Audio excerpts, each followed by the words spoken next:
Hello. I'm just going to do a very quick one actually today because I've done a couple and they just went on and on and on and on and on. So this is my Mounjaro journey. Disclaimer: I get my Mounjaro from the NHS because I have metabolic syndrome, which means I have an enlarged fatty liver, enlarged spleen. I have type 2 diabetes. I have high-ish blood pressure that needs to come down. I have thyroid disease, osteoarthritis, fibromyalgia. The one thing I know that won't disappear, because I know friends of mine that are size 8 and 6 that have fibromyalgia, it didn't go. That is, it's not weight dependent. That is something that is what it is. Same with the thyroid. It's not going to change very much. I will still get a lot of problems that I get with it. I have Hashimoto's disease, so there's a lot of things that happen with that.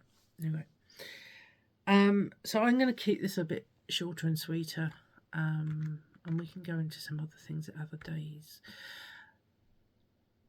I started this. Oh, yeah, nothing I tell you on here constitutes medical advice because I am not a medical professional. Okay, this is my journey. This is what I have happened to me. It may not happen to you. Okay. The side effects are very different from person to person. Some of them are very frightening to some people. But gastrointestinal things are basically what you get with Mounjaro. And as I'm on metformin as well, I get that with that. It is a slow release metformin, but I still get... I look very flushed, don't I? Shall I tell you why I've been sitting here doing this? And I haven't eaten, and my blood sugar's gone a bit... So I'm a bit flushed. I should have eaten probably a couple of hours ago, but I didn't even think about it. That's how good it's getting. Right, first week, I had to go to my nurse at the doctor's surgery, and she showed me how to put the pen together and prime it, and then she gave it to me and said, "You've got to now put it in you." And I went, She said, "Looks tiny needle, you won't feel it." I said, "That needle is expanding like a spider does when it sits on the wall and it's looking at me and it's getting bigger." She said, "It's not." Anyway, I put it there and she said, "Well, you're going to do it then?" I said, "Is it in?" She said, "Yeah." I said, "Oh, really?" She said, "Yeah." Okay. So, put it in. Came home. I had a bit of a headache. I was a bit naughty. I hadn't eaten. So I did myself a bit of scrambled egg with some whole grain bread and a little bit of tomato ketchup. Lots of pepper. I love lots of pepper on my scrambled egg. It's the only thing I really go crazy with pepper. I just loads of it. Just love it. Anyway, so I had that and I didn't really feel full. I wasn't sure quite what was supposed to happen. And then half an hour later, boom, hit me like a truck. Whoa, I was so full. Oh my God, I can't eat anything. Oh, I'm thinking, it's terrible. Anyway, so dinner that day, dinner the next day, really was just poking about with bits. I was eating what I could, but I left quite a lot of potatoes. That was the thing, because I was being a bit mindful of eating. I'd had in the morning some guacamole. Oh, well, no, on the first day I'd had the scrambled egg, but on the second day, guacamole on the bread. And also sometimes I have my mackerel on bread as well. So I'm trying to get proteins and things in the morning. And when I do have protein in the morning, if I don't feel like I want to eat, because I sometimes don't have lunch either, If I feel I don't want to eat, I'm starting with my veg. I have my plate and I start my veg, and then I'll go to another bit of protein, because protein is always good for keeping you. That was one thing I was told: keep your protein levels up because you don't want to lose muscle mass. So then I go on to the potatoes, and by which stage the potatoes I can't really eat them all. So they were getting less and less through the week. Wednesday I had a bit of a shock. Now this might be a bit TMI, and if you're a bit squeamish, I'm really sorry. I'm 54. I haven't had a period since before lockdown in 2020. I had one on the first week. I started bleeding. It wasn't majorly heavy or anything, but it happened. And I was very scared because I really thought I'd been through the menopause. I went to a critical care centre and we went through a lot of questions and how it felt and what was happening. And they believed that the fact that I'd started on Mounjaro, that this, what it can do is it can kick your hormones. It's an agonist or antagonist, and it can kick your hormones into check. Now, some people who are younger than me find that they have several periods over the first month. Some have ones that just extend for 2 or 3 weeks. Some don't have any.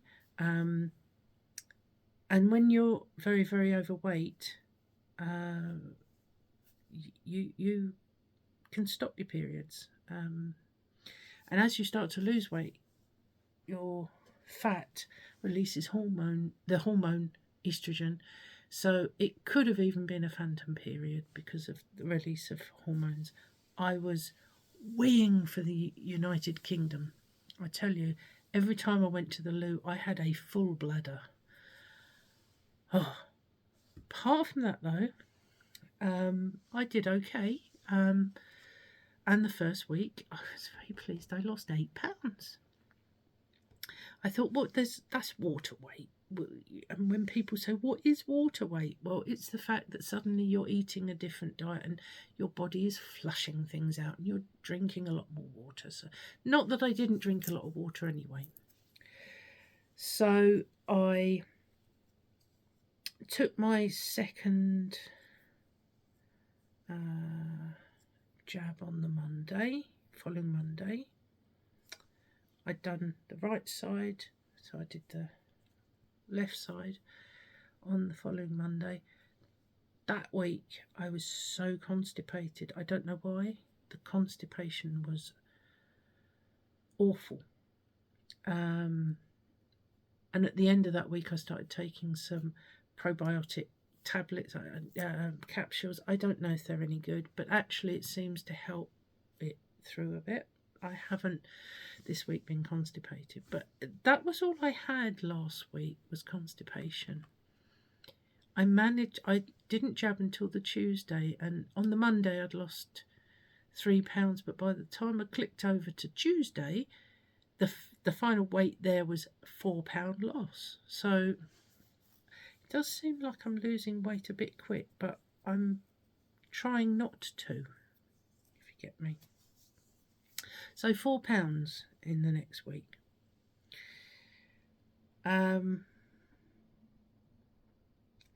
So this week I took my third jab in this side on the Monday. Didn't think it had gone in again. You know, you just don't feel it.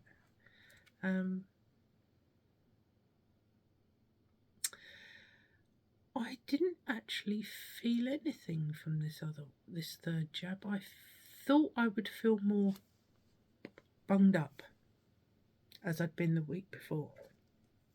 Nope. I had quite a big meal on that night. And I finished it, and I finished my potatoes as well, and I enjoyed it. Following few days, I thought the appetite suppression, which this is not really a weight loss jab. What this is a diabetic medicine. And one of the side effects, because it slows the transit of food through your stomach, is that you can lose weight because you don't feel hungry. So anyway, I haven't really felt hungry this week, but I also I've had no food noise. Now, I thought this was just a buzzword, but this is your brain going, where's the next meal? What you go, oh, that's in the cupboard, I'm gonna have that. Oh, I must have this. And I've always been, how I lost the first 3.5 stone before I went on this was something that I refer to as everything in moderation, which means you don't cut everything out.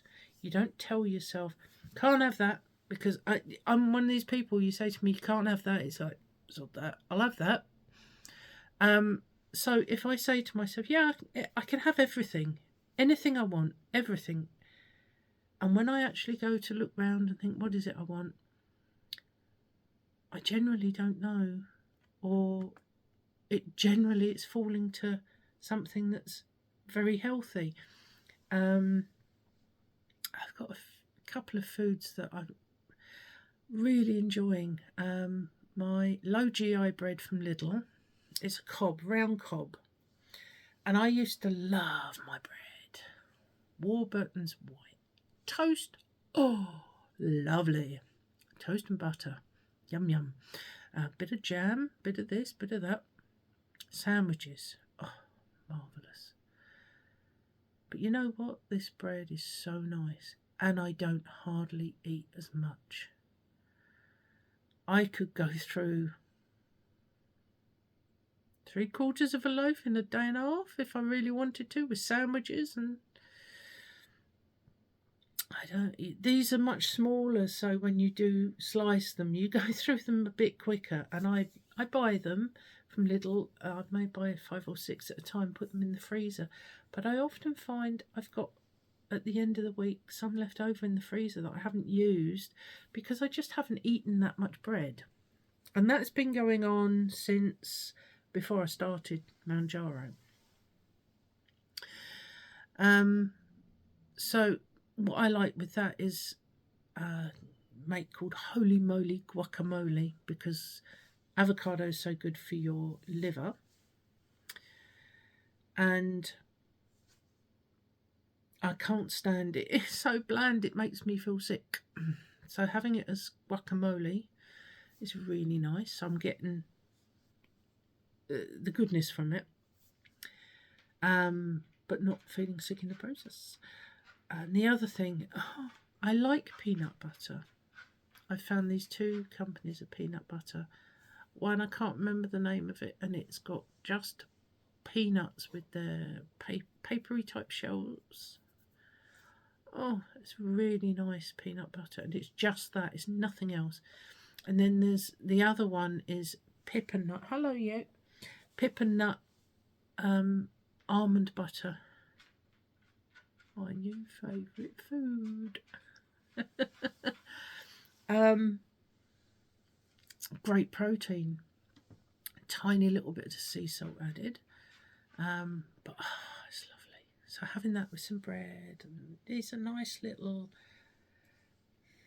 snackages, as I call them. Also, you have the peanut butter or almond butter with a bit of apple or something like that. So yeah, I've found some nice foods that I've been eating, and incorporating, because I was told very early on, you must keep up your protein. You don't want muscle loss. So today I've been out, and today's little treat was I had bread with cottage cheese on it for breakfast and lunch. But yeah, that was nice. It was I do like cottage cheese. I've always liked cottage cheese, to be fair, but it's a good source of protein. Yeah, I'll as I find things, I'll show them to you, and you can look them out for yourself. But almond butter has to be the most amazing thing. If you like it and if you can eat nuts, give it a try.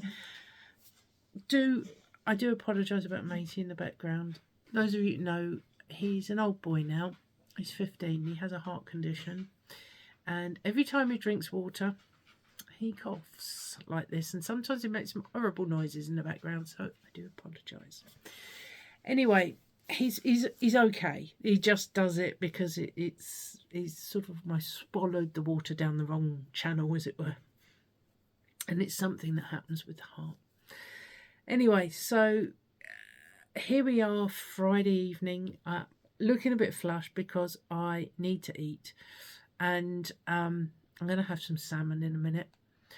I know it's a bit late as well. I shouldn't leave it that late. However, it appears I've lost another 2 kilos. So that's what, 4 pounds? And jab day isn't until Monday. We shall see. Maybe it'll fluctuate a bit. I'm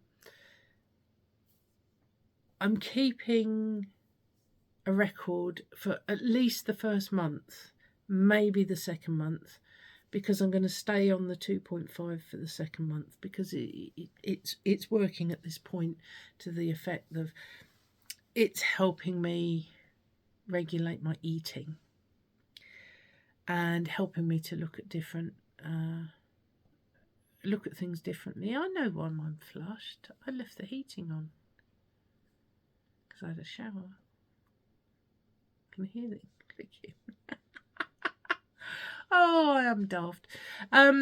So yeah, the side effects, I haven't, apart from the bleeding, which was a bit scary, and being bunged up and a bit constipated last week, I get upset tummies that are a bit urgent, which I sort of expected, but I also have metformin, although it's slow release. Metformin can do this to you. So yeah, so far so good. Touch wood. We'll go for the 4th week. I'll come back and speak to you next week and see how it's gone. And then I'll progress on to pen number 2 at 2.5, which I already have in the fridge behind me. Not there, that's the oven. It's next to this, just behind the door. And I also got prescribed by my diabetic nurse, who isn't at the surgery at the moment. She just saw that I'd been in and I was doing well on it, and she just prescribed me the 5. So I've got that in there to go. And the prescribing pharmacist said to me, don't go up too quickly, because once you get to 15, you've got nowhere else to go. And it doesn't matter whether you're doing it for weight loss, whether it's type 2 diabetes or anything else. If you race up there, the only way you can go is down. So I bore that in mind, and I had a conversation with her earlier this week, Monday, and she said, I'll prescribe you another 2.5 pen, because if I'm still getting good suppression, well, that helps. If I am losing weight, that's helping everything. I will say this, and I refer to it as my numbers. This is my blood glucose. My blood glucose sort of dipped down. It went below 7 for the first time in ages. Well, first time since I've been measuring it, to be fair. 7 mmol per litre. And I got a 6.4, and I've had a couple of 5s as well. But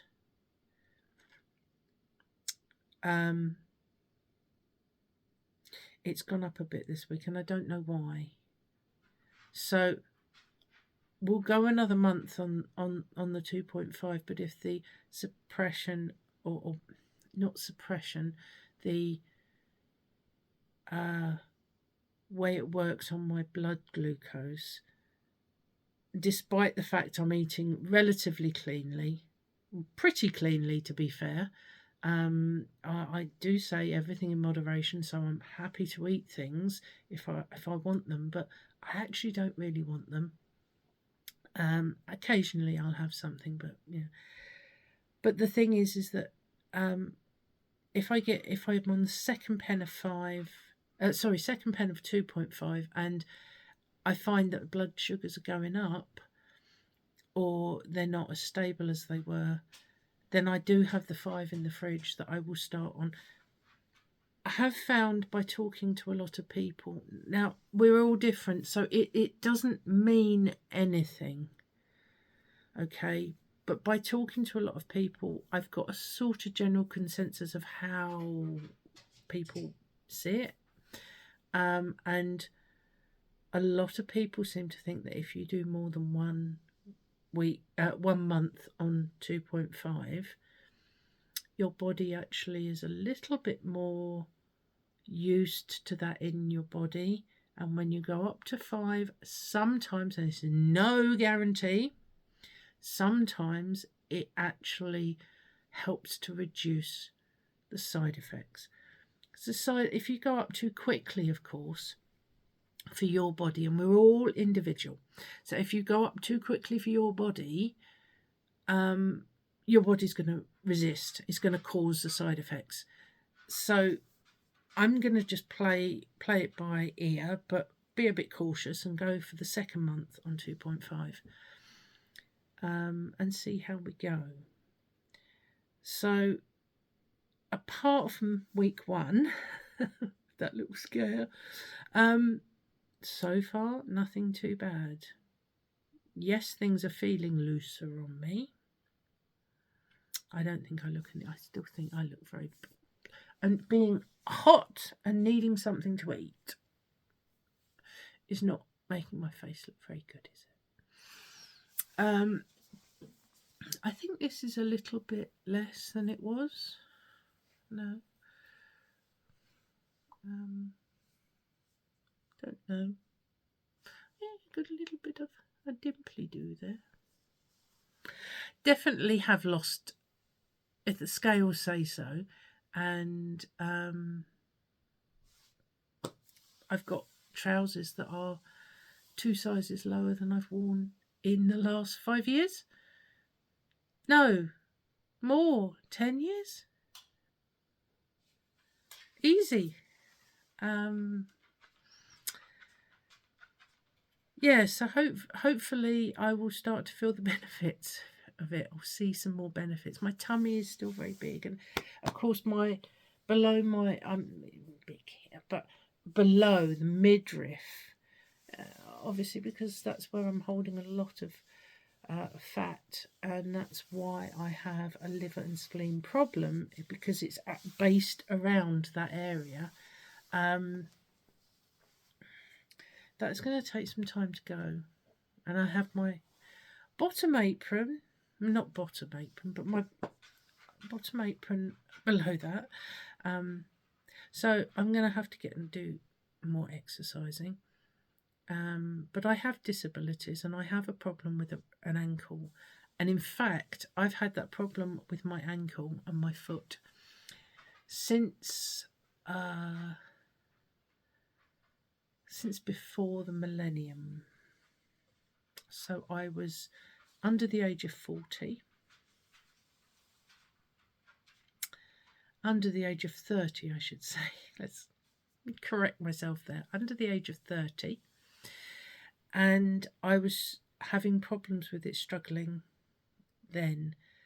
So I don't know whether that, and I wasn't this size. I was a lot smaller then. So my disability, I don't think is going to just disappear. I don't think it may never disappear. I may have really, I've got a spur under my heel, and I've got a knee that years ago I fell over my dog bed when I was at university, Again, I was in my 20s when I did that, and I was on crutches. And that has progressively got worse and worse and worse. I also used to be a dancer when I was younger, and I seriously think that I seriously think that people that dance, if they dance very hard and on a very frequent basis, which I was doing, and you put yourself into all these strange contortions. I could never do the splits, but I believe that you definitely injure yourself. I mean, I used to twist my ankle and over and over and over and over and over, and you get better because you're younger.